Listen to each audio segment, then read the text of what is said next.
La Repetto, ça a toujours été une chaussure de star. Mathieu Chédid, plus connu sous le nom de M, est en répétition à quelques heures d'un concert. À ses pieds, une paire de chaussures blanches en cuir souple, les Zizi, un des best-sellers de la marque. Il en possède plusieurs dizaines de paires, de toutes les couleurs. Il est tellement connu que la marque n'oublie jamais de lui offrir ses nouveaux modèles directement dans sa loge, quelques heures avant de monter sur scène. Oui, voilà, elles sont belles. Non, mais je les ai pas les blanches comme ça, non. Ça déchire tout ça. Mais elles ont toujours existé, les blanches aussi? Ou c'est des... Pas toujours, mais ouais, ça fait récent quelques temps. Quand même. Si, je suis en 43, moi. Comme Mathieu. Un privilège qu'aimerait bien avoir Jérôme, son bassiste. Lui aussi est un fan, mais les siennes sont déjà usées. Ceci dit, je les avais jamais essayé avec ce fut, mais finalement, ça va, c'est pas mal. J'aime bien. T'as vu la différence? Regarde, regarde. Moi, c'est le côté rock, lui, c'est le côté un peu plus bien porté, bien portant. Le modèle fétiche de M, ce sont ces Zizi bleus, faites spécialement pour lui. C'est vrai qu'au pied, c'est génial, quoi. C'est les discos, quoi. C'est les Repetto disco. Au pied, c'est un gant, effectivement, il y a un côté comme ça, donc c'est... Et puis pour la scène, c'est l'idéal, parce que t'es vraiment en contact comme ça avec le sol.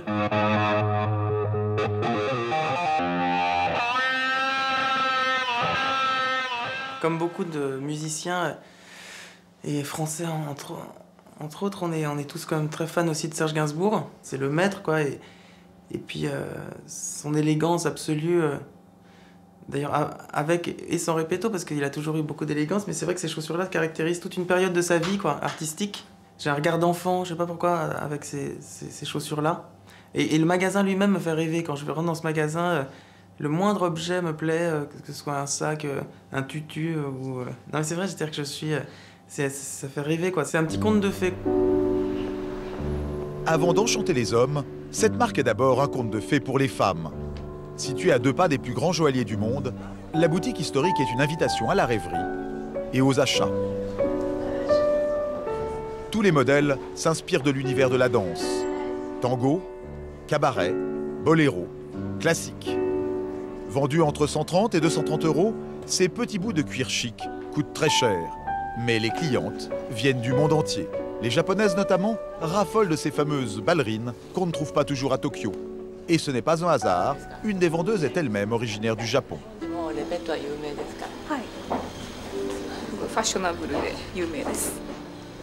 très très à la mode, donc beaucoup de japonaises adorent.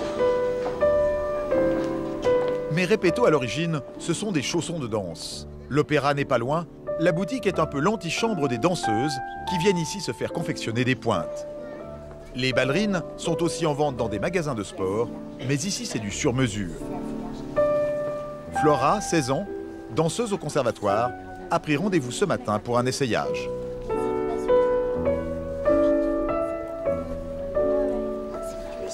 En fait, les danseuses viennent et je prends toutes les mesures. C'est-à-dire que je prends toutes les mesures des pointes pour qu'elles aient des pointes vraiment optimum. Aucune danseuse n'a le même pied, n'a la même morphologie de pied et c'est vraiment bien parce que du coup on peut avoir des pointes qui nous correspondent vraiment et avec lesquelles on peut mieux travailler du coup parce que c'est très important d'être bien chaussé, quoi. Tout est calculé au millimètre. La jeune fille en use 3 à 4 paires par mois. C'est mieux. Les talons, ça va? Oui. Donc à chaque fois, elles reviennent parce qu'il y a toujours des petits ajustements pour trouver vraiment le chausson idéal, en fait. Voilà. On en approche, là. On en approche, ouais. L'artisanat de précision, c'est ce qui a fait la réputation de la maison dès sa création. Jean-Marc Gaucher, le patron, aime à raconter où tout a commencé, à quelques numéros de sa boutique. Voilà, c'est au sommet de cet immeuble que Roland Petit et sa maman, en 1947, ont démarré l'aventure Repetto. Madame Repetto a fabriqué pour son fils la première paire de demi-pointe d'une manière totalement artisanale. Alors je pense sur les conseils de son fils, qui était un danseur déjà avéré, mais elle fabriquait elle-même ses chaussons. Elle connaissait tous les petits danseurs de l'opéra, de l'école de l'opéra, de toutes les écoles de danse autour de Paris et de France qui venaient la voir à sa boutique. Et C'était la première ouvrière de la société Repetto. Au sortir de la guerre, Rose Repetto tient un bistrot. Son fils, Roland Petit, danseur à l'opéra, lui demande de fabriquer des pointes plus confortables. Elle a l'idée d'adapter une technique utilisée pour les gants, le cousu retourné, une révolution qui va séduire tous les amis de la famille. Et ses amis s'appelaient Baryshnikov, s'appelaient Nureyev, s'appelaient tous les plus grands danseurs au monde qui venaient dans le petit studio que Roland Petit possédait en haut de cet immeuble et qui très vite a bougé, devant le succès, a bougé un petit peu plus haut dans la rue de la Paix. Dès 1957, l'atelier parisien de la rue de la Paix emploie une quarantaine d'ouvriers. Roland Petit rencontre Zizi Jeanmaire, une danseuse de l'opéra reconvertie dans le cabaret, aux Folies Bergères. Elle a besoin de chaussures de jazz pour ses répétitions. C'est pour elle que sa belle-mère, Rose, va inventer les zizis. Mais c'est une autre danseuse de l'opéra qui va rendre la marque célèbre, Brigitte Bardot.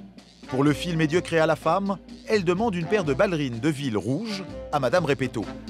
Naissance du modèle bébé, succès du film et carton dans la rue pour les petites chaussures. La Zizi n'a pas pour autant dit son dernier mot. Serge Gainsbourg les adopte dès les années 70, sur scène comme à la ville. Grâce à lui, la marque devient la signature du dandy branché.